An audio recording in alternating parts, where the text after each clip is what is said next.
I'm Jay Miller, and on today's episode of George Fox Talks, I'm speaking with Ben Giudice about the environment, engineering, and how to slow down in a world that wants us to speed up.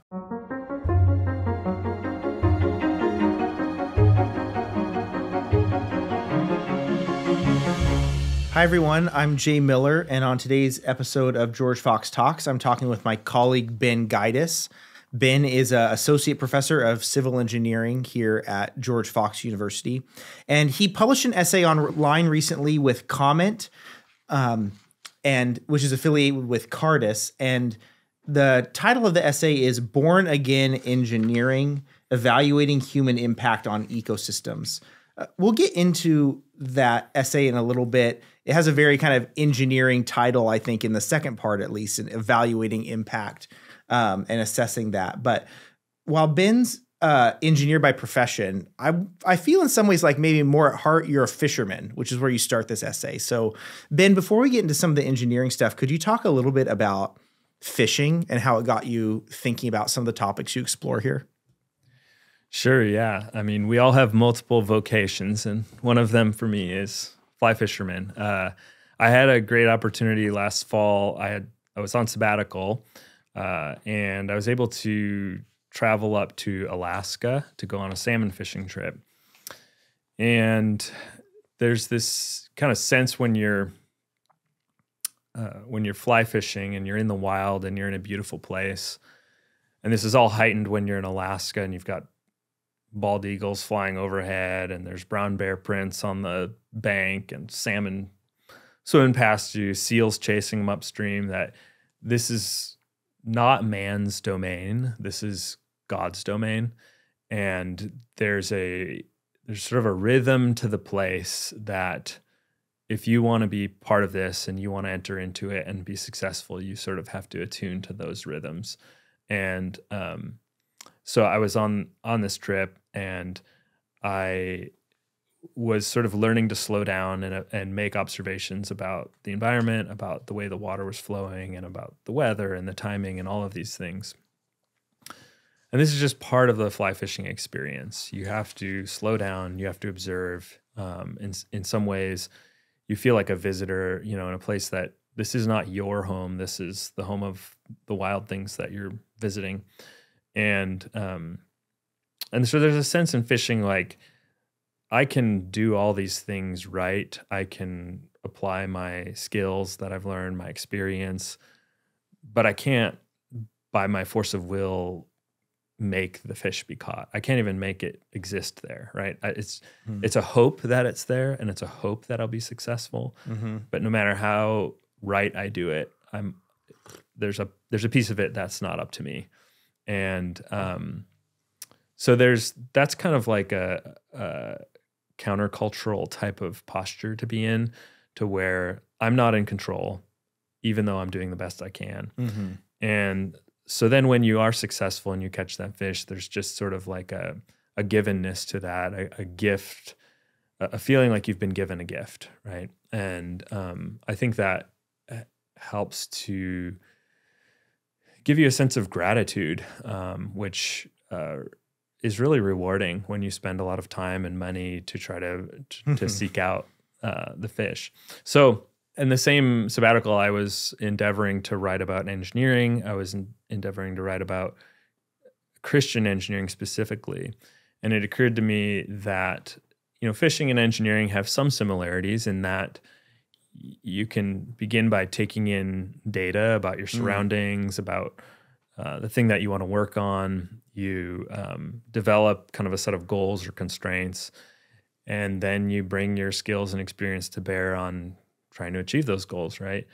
But that posture that I was talking about with fishing, it occurred to me as kind of the opposite of how we think about engineering, where in engineering more, it's like, here's the world that I'm in, and I'm trying to affect that world, and I'm going to bring to bear kind of human ingenuity and technology to make the world the way I want it to be. Mm-hmm. And by sort of the force of my will and my actions, I can make that happen. It's a very different kind of posture than sort of being within a place that you need to be, that you feel like you're a visitor within. And so just kind of reflecting on that, I also reflected on the fact that dams, which are sort of this archetypical symbol of civil engineering, are an example of that, of where we're bringing to bear our will on the creation, on the environment. It doesn't matter what the rhythms of that place are. We're going to kind of exert our will on it. And I wanted to kind of talk about that in my paper. And it just so happened that one of the reasons we had to travel to Alaska to find salmon is that all along the Columbia and Snake Rivers, which are within an hour of here, where we could have gone salmon fishing, the salmon aren't doing so well because of those dams. And so it all kind of came full circle to me in thinking about writing this article. And this journey, I'm really curious, before we get into dams more and kind of what you put together in this essay. You were saying before our conversation that the fly fishing really started for you in graduate school. Is that right?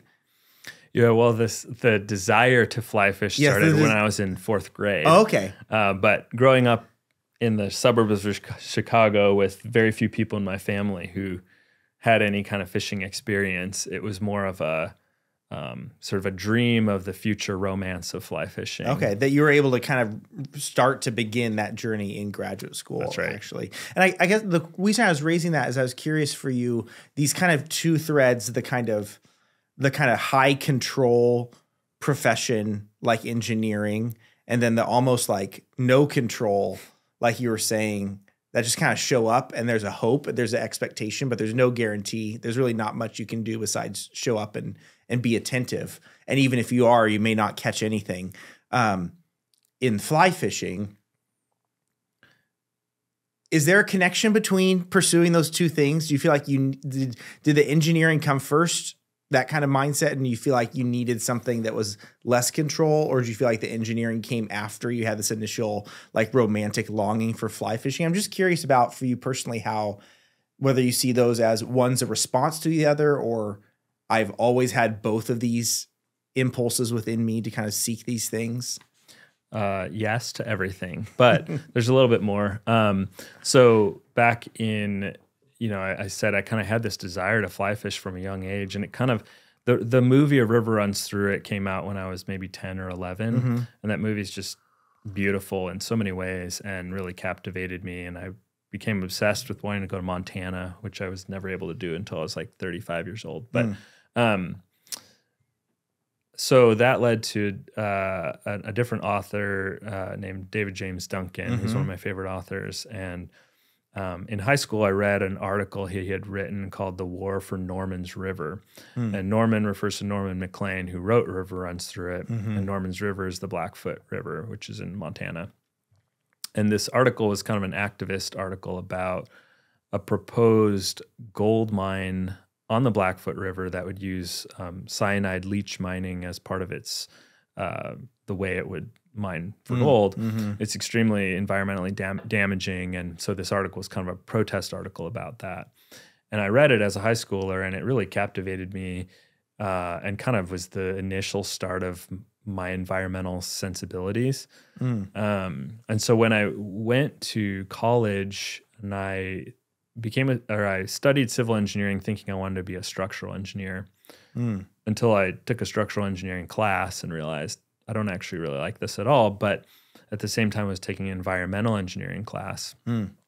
And the combination of taking that class and kind of those seeds that started with Duncan's article kind of combined to say, hey, look, I can use engineering to kind of help the environment or to help people. And I felt sort of my calling start there.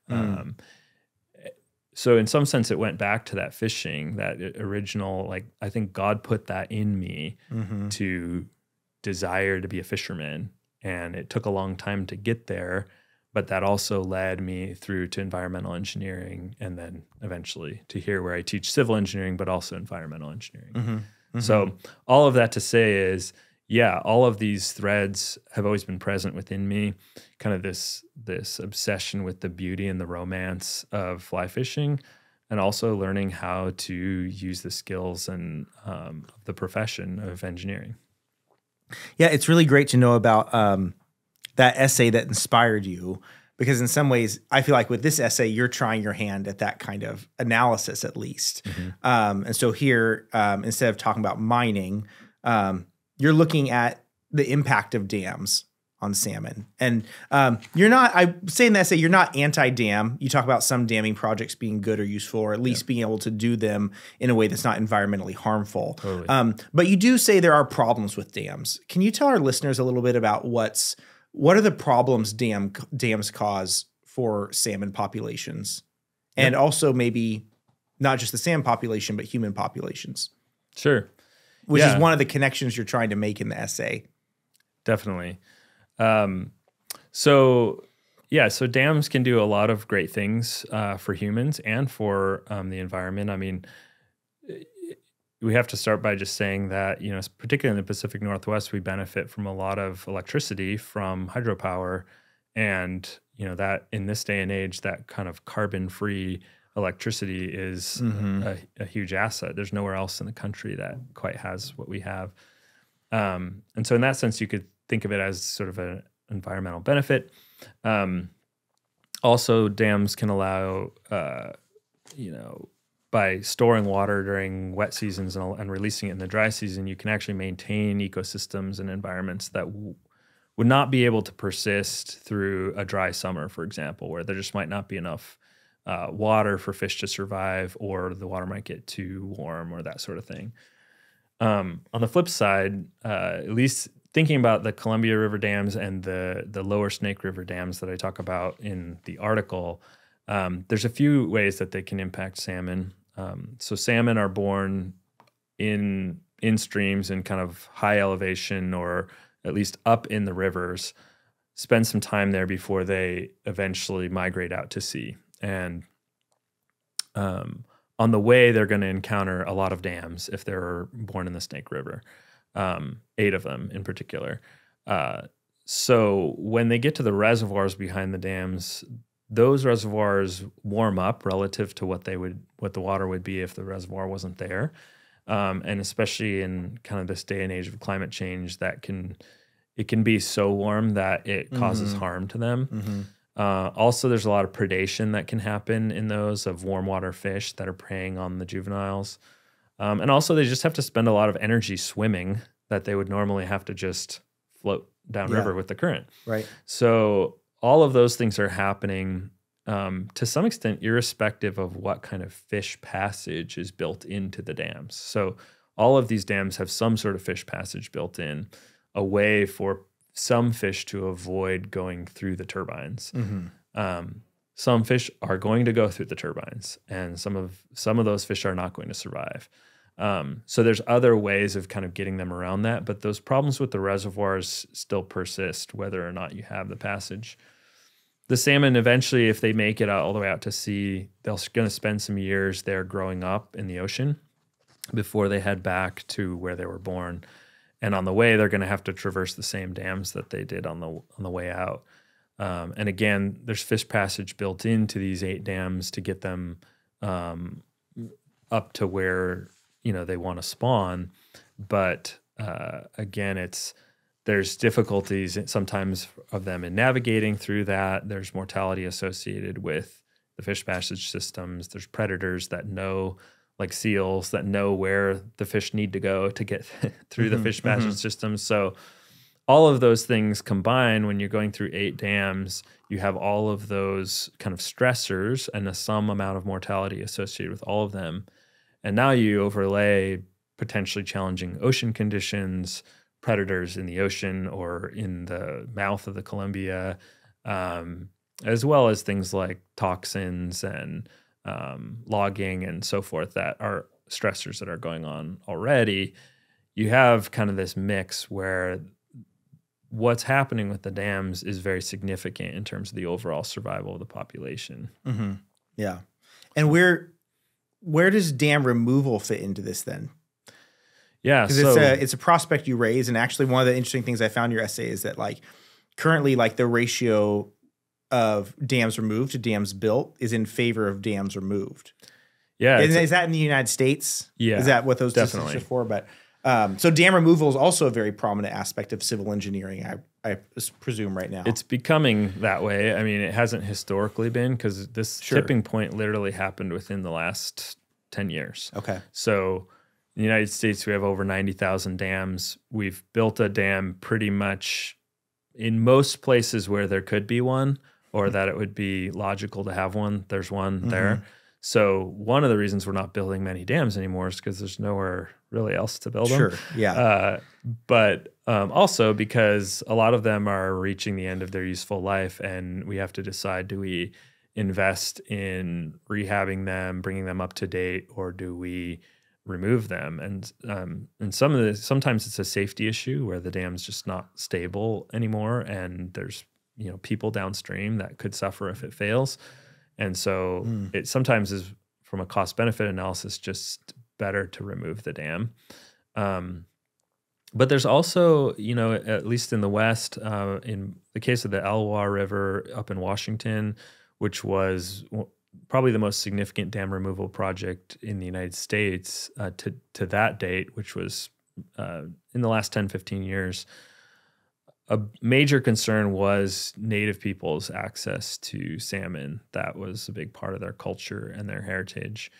And those dams were removed in part because they weren't generating as much electricity as they originally had, in part because the salmon were suffering, in part because we have treaties and agreements with Native peoples that we were trying to make good on. So between the Endangered Species Act and these treaties, we took those dams down, and the salmon populations that had really suffered with them in place have really flourished and recovered. And in the Klamath River Basin now, there's a similar kind of dam removal project that is already underway, removal of several dams, one of which has already been done. And that will be the largest dam removal project in the history of the world. And that's literally in our state. So again, there's a lot of environmental concerns associated with the Klamath River, but Native people's access to healthy populations of salmon is a major driver of that project, and has been ever since it was a political flashpoint for the last 30 plus 40 years. Conflicts between farmers and irrigators and the tribes.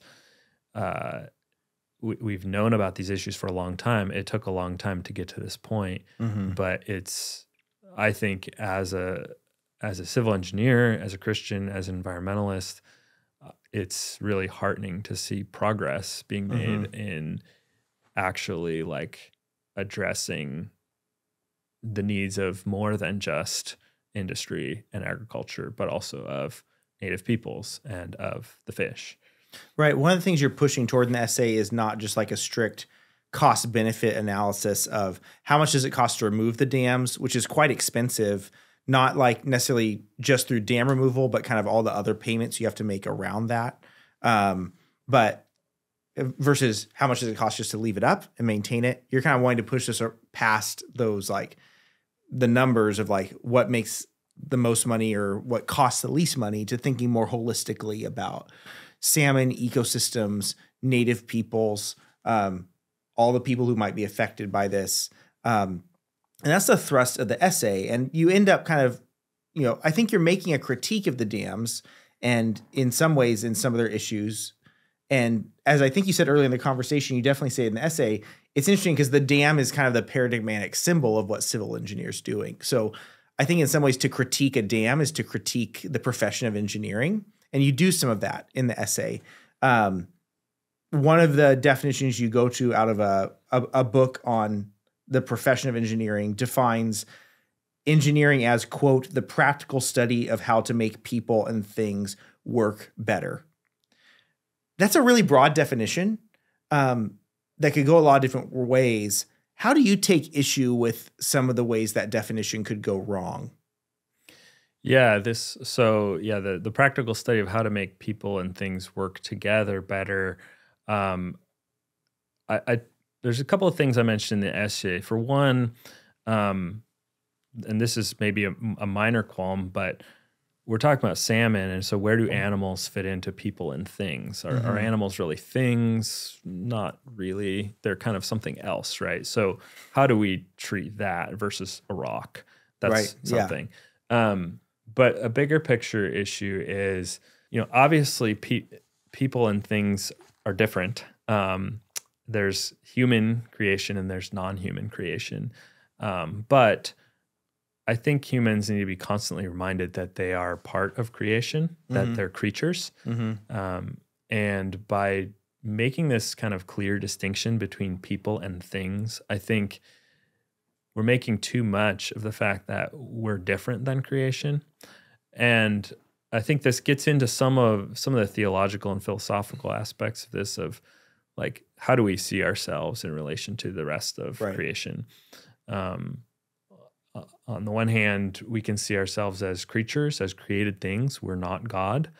On the other hand, we can see ourselves as above the rest of creation, as the pinnacle of God's creation, bearing the image of God. And so there's some sort of distinction there. It's my sense that human beings have no problem with remembering that we're above everything else in creation.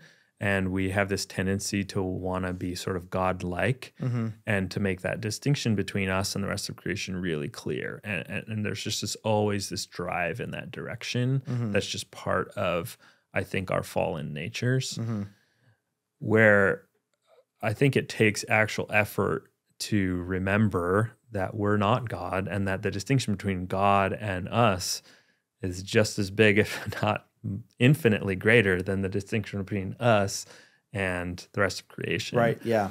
And so, as I think about, like, how do we make people and things work together better, and you think about the issue of dams, we could see ourselves as people and the rivers as things. And how do we work together better with those things? One interpretation of that is what's happened. We turn the river essentially into a machine that does our bidding, right? It's operated literally on a minute by minute basis, 24 hours a day, 7 days a week, 365 days a year to meet our needs. That is one interpretation of people and things working together better. But the native peoples who lost access to their salmon, or to people like me who kind of love the salmon and want to enjoy them and can't, is that better? Who's the judge of what's better, right? And in reality, obviously, society as a whole, politics, government, industry, the economy, all of these things work out to decide sort of what's better in terms of what happens. But in the essay, I talk about Wendell Berry's essay, which I love, called Two Economies, where he makes this distinction between what he calls the great economy, which is also synonymous with the kingdom of God, and the little economy, which is the economy that we operate within, that we need in order to live.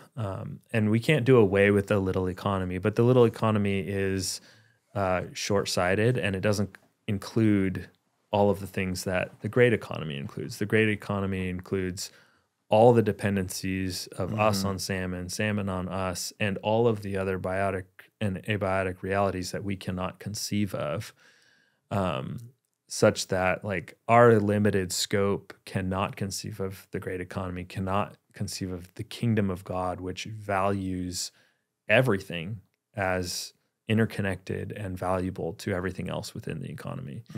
And so our little economy operates and moves forward and has us construct these dams for economic reasons, for utilitarian reasons, where we may be missing sort of those interdependencies present in the great economy that we can't conceive of. And even as engineers, like, we're just not taught. We're not taught, if it would even be possible to conceive of those things, we're not taught anywhere close to the kinds of skills that we would need in order to really appreciate them. Yeah, you go. One of the places you go to is in the Gospels, Jesus' interaction with Nicodemus, where he tells him you have to be born again, right? And born again, sort of spiritually, and that's where you get the title for your essay, Born Again Engineering, which is it's quite, and to drawing on Barry as well, for listeners who may not know, Barry's a long time kind of agrarian writer in the United States who lives in Kentucky and farms with a horse and plow and is very much part of this back to the land movement. That's probably more anti-technological than what you're articulating. Even though I don't think he would be as against kind of the vision you're articulating as much as some of his readers might think. I think he's very pragmatic in some ways, but coming back to this question of born again engineering and recognizing in some ways how radical what you're calling for is and how radical the idea of being born again is. What would it look like? And maybe what are some of the ways you think about this in the classroom? Doing born again engineering, what would that mean? And have you found ways to do it as an engineer yourself or with your students? Yeah. So I guess first a little bit about the term born again engineering. I grew up in the Reformed tradition where this concept of total depravity, which refers to not just the fact that human beings are completely sinful, our minds, our hearts, our wills, our spirits are all tainted by the fall and tainted by sin, but also all of creation is as well as things like institutions and economies and professions. And so that kind of perspective, the strength of having that doctrine is that everything is also, if everything was created good and everything is tainted by the fall, then everything must be redeemed. Yeah. And so when Jesus is speaking to Nicodemus and you said there's like this spiritual aspect of becoming born again, I see very much that all of creation is in the process of becoming new, all creation groans too. That's kind of a relevant. All creation groans, human and non. And so born again engineering, I think, fits right into the theology of, Revelation 21, where it says, behold, I am making all things new. Yeah.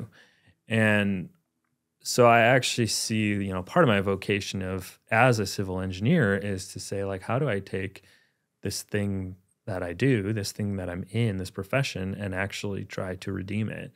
And when I look at these, what I would consider bad engineering, how do I work to make that redeemed? And how do we see those kinds of things? So there's all that. But then in terms of like what you were asking about it practically in the classroom, or practically what does this look like?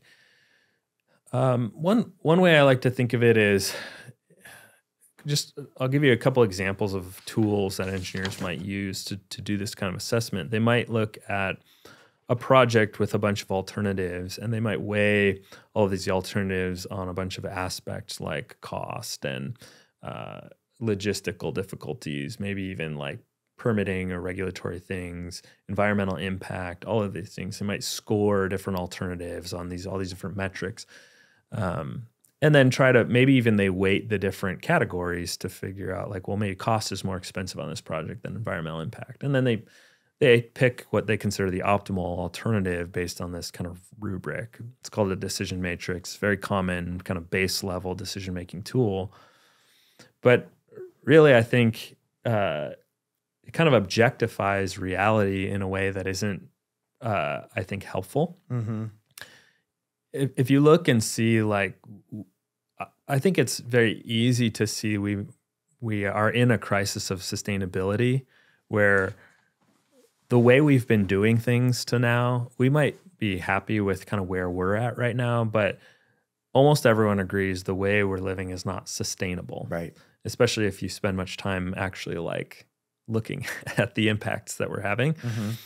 And so you say like, well, the way we've done things before is not going to get us out of this problem. We need to change. So when I think about the decision matrix, I think about that objectifying the environment and environmental impact and saying like, well, there's these trade-offs, right? I have a cheaper project, but higher environmental impact, or a more expensive project, less environmental impact. Oh, well, this alternative scores higher, so we'll just have higher environmental impact. I think really where we should start is saying like, ethically, is that an alternative we should be considering? Right. That's where you start. You say, is this alternative? It's not as if we can slide around the environment, or that we should be sliding around the environment as if it's like a pot of money or something in a bank account. Right. It's more like we are part of this environment. We are creatures, and we belong in this environment. And it's, it's been shown by where we've arrived that the wisdom of treating it as if it's just a slider on a scale is, it's not wisdom, right? And we need to do something different. And so we start by saying, what should we do?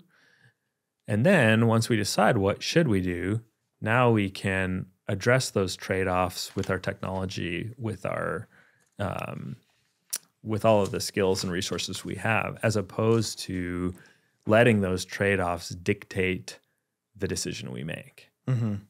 Yeah, I mean, it's essentially you're kind of wanting to make sure that we're not just kind of reducing our options to say like, well, what are all the different kind of material options of the place we could go with this project, but actually saying like, no, there aren't just like material constraints, they're moral constraints. Right. And it sounds like you're kind of saying that in maybe engineering as a discipline, our culture more broadly, there's been a lack of moral constraint in the kind of the economies we've developed. Mm-hmm. Both the little economies and that's had an impact on the great economies. Mm-hmm. Why do you, and you talk about how engineers need to get to a place. And again, I think I don't want to make this just about engineering because you're talking about our whole culture, even though maybe, engineering is kind of a great way of thinking about what we've come to value as a culture. You said engineers need to think not about the ought. What ought we to do? Why do you think that's been historically difficult for the engineering profession, or maybe not historically prioritized for the engineering profession? Yeah, it's a good question. I think, this is one of the latent questions, I think, sort of behind the movie Oppenheimer that came out a few months ago, right? Yeah. It's like centers on an engineer who, if he's really giving serious ethical concern to why he's doing what he's doing or what's happening around him, it's not quite clear if he is until it's almost like too late, right? Mm-hmm. But I think there's a couple of reasons. For one, I think it's just human nature that we see limits to our power, to our wealth, to our freedom, and we seek to overcome those limits. In one sense, that's sort of the origin of the fall, right? Adam and Eve, creatures, kind of overreaching their creatureliness and wanting to become godlike. Mm-hmm. And then you see it again in the Tower of Babel, or Greek mythology with Icarus and flying too Prometheus, close to hubris in general, fire, yeah. Right? So this is just like the human condition. We see limits, we see barriers, we want to overcome them. We want to grow in power and freedom and wealth. And so that's not a particularly like engineering focused thing. But I also think like engineering's different in that we are used to looking at tools, materials, things like that, and objectifying them to some extent to look at what's their utilitarian value. Yeah. And also like the whole profession is about overcoming limits. It's about saying there's a gap between what we have and what we want, and let's figure out how to get there. So between those three aspects of human nature, what we are used to doing as a profession, and the fact that we reduce a world that's very complex and includes concepts like goodness, truth, and beauty to numbers and equations and dollars, right? And we do that to some extent to make these things fit into our little economy so that we can actually accomplish what we're trying to do. But it loses the fact that there's these other things in reality that are not, you can't objectify. So I think all of that is to say, like, engineers are taught to overcome boundaries, overcome limits. We get so used to doing that and thinking that that is our goal that we rarely stop to think, like, should I overcome this limit? Is this, should I harness the power of this river by building this dam? As opposed to saying, like, I can do that and it will add value to human beings. So let's do it. I do think, like, it's also worth noting that a lot of engineers will probably listen to this and say, like, engineers don't make these decisions. Managers make these decisions, or policymakers make these decisions. We're just like peons, and we just run the numbers. We just figure out the details. And it's been my experience in industry, and that's just not at all what really happens. That most of the time, there are times when things get completely taken out of engineers' hands, but most of the time, people are trusting us to tell them what they should do, and that includes considerations that they might not have thought of the environment or of people. Right. And so, if an engineer recommends a certain alternative, usually that alternative is what the manager, the decision maker is going to go with. Not always, but that's why I'm speaking to engineers, because even though ultimately they might not have the deciding power, they're doing all the work that feeds into those decisions. And a lot of policymakers and managers are former engineers. So they then kind of grow into that position where they have that authority. I like that point a lot, because I think you're drawing attention to the agency engineers, or, like, if we generalize this, like, we all have an agency in these processes of these economies to some extent at some point, maybe not tons. But it's also making the point that you can't just, like, postpone moral questions toward, like, the end of the process, but that the process in and of itself from the start is morally freighted. Like, the decisions engineers are making as they're putting together a project proposal and assessing a situation and deciding what you value, those are moral, and the moral things aren't just something that's saved for a manager at a later point, right? So it's not value neutral in the way that maybe sometimes data is sometimes presented as being kind of value neutral. Like, there are choices made kind of throughout the process.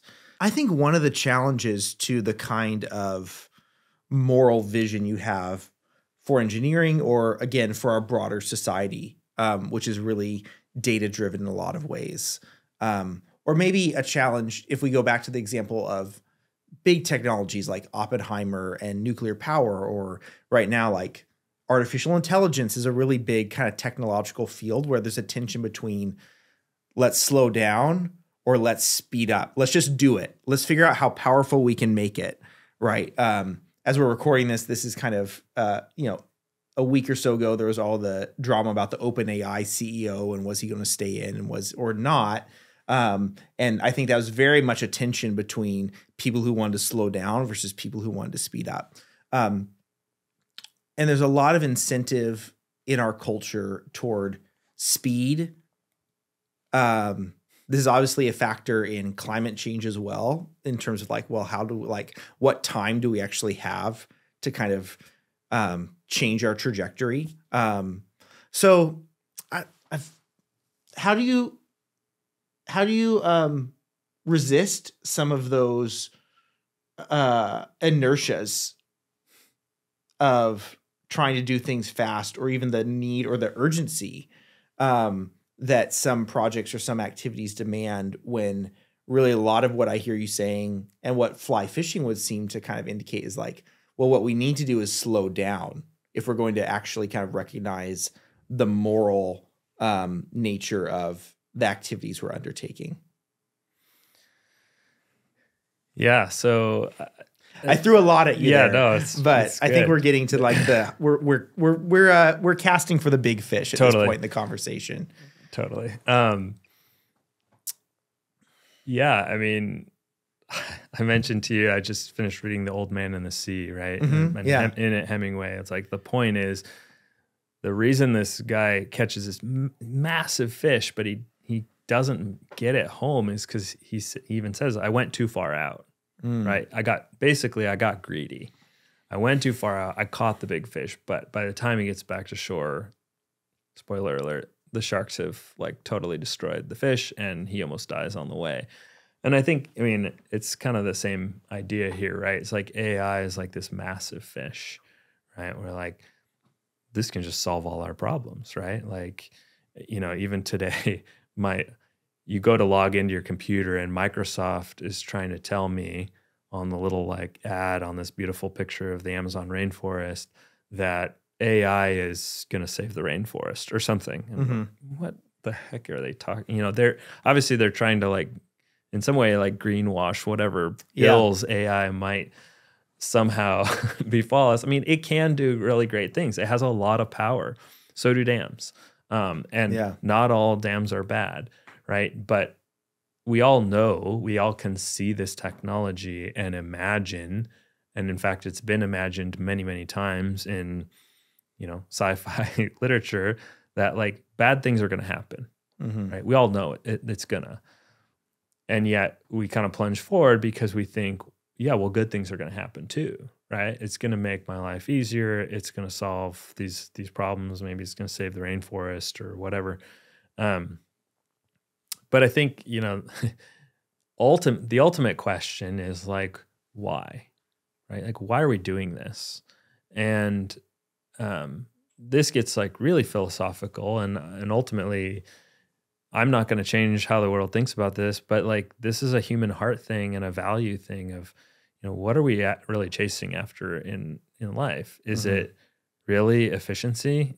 You know, is a more efficient transportation network built on AI that gets me to work in 20 minutes versus 30 minutes, is that going to finally make me happy? Is that going to like give me what my heart desires? I would argue no. And so the pursuit of those things that are really not central to what kind of what our hearts are after is, I think, it's just misguided and it's dangerous. And I think some of it comes from just not really recognizing, again, like that we're creatures, that we belong in the world and of the world. We're not separate and apart from it, and we're not ultimately in control of everything, right? Like, I think it's just, if you think about it, we have the ability to imagine the future, but we really don't have control over it, but we're always seeking to control it, our future. And if there's some technology that gives the promise of that, it becomes, you know, again, back to human nature, virtually impossible for humans to restrain themselves. Right. But nevertheless, we should still talk about trying to do that, because I think in some ways, like, I think of this similar to like the Sabbath, right? In the Bible, right. Like, I could work on the Sabbath. The Israelites could have worked through the Sabbath year and been more productive and generated more wealth. But the whole idea of it is, it wasn't just a command, it was a gift.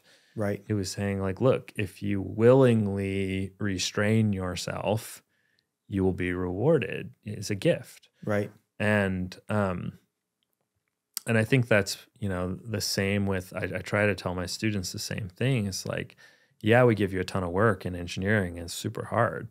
And the temptation is just to work through, you know, you're going to work on Sundays.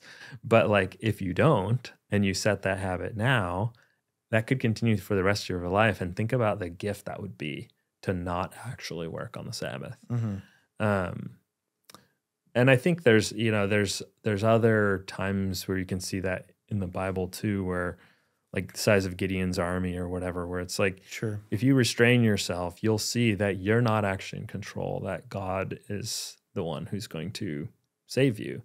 And so I think, like, this gets waxing very philosophical, but when we look at AI and the specter of this thing that we know is going to be problematic, obviously I think we should be extremely like cautious and really be thinking about all of the ethical and moral ways that this is going to go wrong, and the ways that people are going to use this in ways that are just contrary to how we should be using them as human beings. So I don't know if that answers your question or not, but it talks about it a little bit. Yeah, and you pose another question, which I think is a useful one, of like that question of what are we after here? And can efficiency be the sole thing we're after? And you're very clearly saying no. I appreciate you bringing up the Sabbath. It reminds me, I don't know if you're familiar with Abraham Heschel's book, The Sabbath, Jewish philosopher in the 20th century, but he says, during most of the week, we obsess about space. Not space as in outer space, but just space more conceptually. But on the Sabbath, we remember time. And I think that's, so for me, something I'm taking away, whether it's thinking about the Sabbath or fly fishing, or what have you, whatever it is that kind of helps us slow down, and for you reconnect with creation, reconnect with God, as a way of returning us to this moral center, from which we can navigate a world that really is always wanting us to go full speed ahead. So, Ben, I appreciate the self-critique. I appreciate the focus on the theology of creation. And I appreciate you sharing some of your passion about going out and fishing. So thank you for coming on the show today. It's my pleasure. Thanks so much, Jay. Yep. This video podcast is a production of George Fox Digital. To find more material like this, you can subscribe to George Fox Talks on YouTube, Apple Podcasts, Spotify, or wherever else you listen to podcasts. Our team really appreciates your feedback in the form of likes, comments, and reviews, and we'd really love to hear what you think. To sign up for our weekly email list and to keep up to date with the latest episodes and publications, you can check us out on the web at georgefox.edu/talks. Thank you for listening, and we'll see you in the next episode.